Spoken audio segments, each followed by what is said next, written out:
วันนี้สิมาเฮ็ดเมนูยังเบ้แจ่วกบยั่วๆจ้าแจ่วกบเนาะใครเคยกินเลยอ๋อ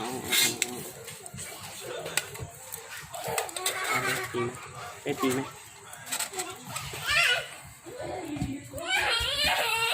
โอ้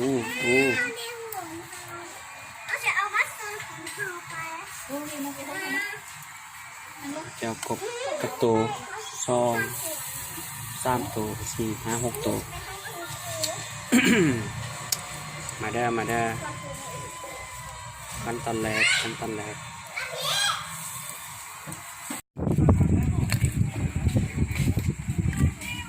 เอาปรุงเลยเบ็ดเลยแม่เอาเลยเบ็ดแม่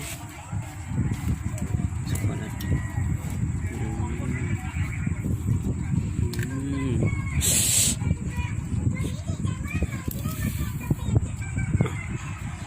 เรือตับยังจักอันเลย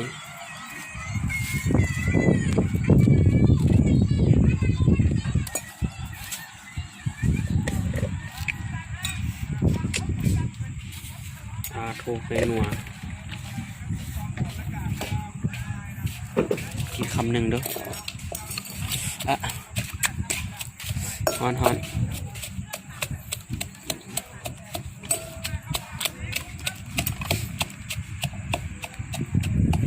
โอ้ปิงกบยอดแล้วนี่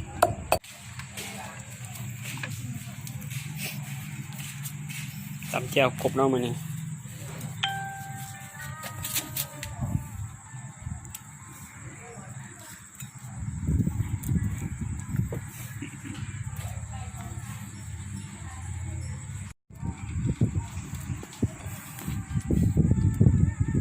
แจ่วหัวใช่ไหมเลย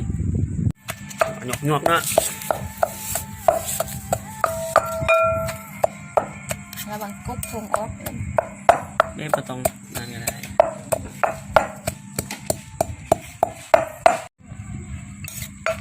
เอาบันนี้เอาผักใส่เลยนี่ได้แล้วพี่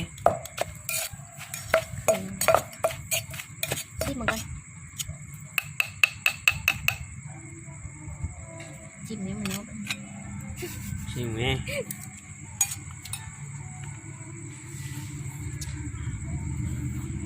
มาแล้วเต็มกลางมันมาเนี่ยเอาใส่นี่มันดีเลยเอาใส่เลยนี่เอาใส่รถตั้มทีแรกนี่บอกเข้มเนี่ยเมื่อกี้เหลือจังเข้มก็เมนูช่วงนี้ใส่ครบแบบนิดนึงเนาะช่วงนี้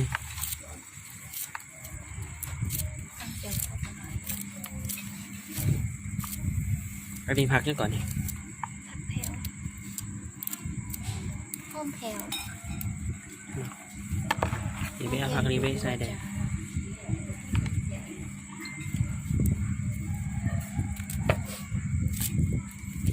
ปานป่น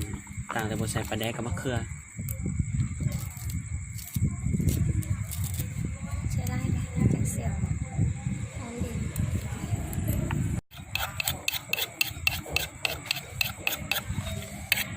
แซ่บ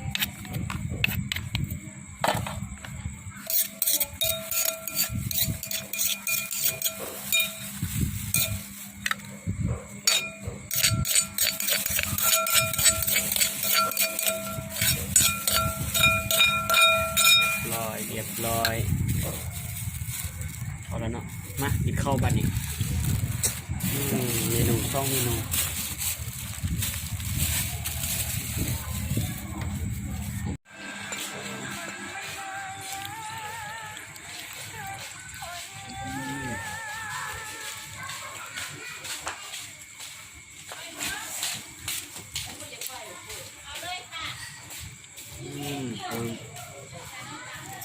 ครับ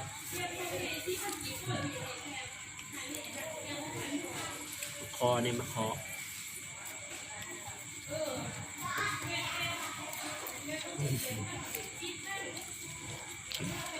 แล้วละ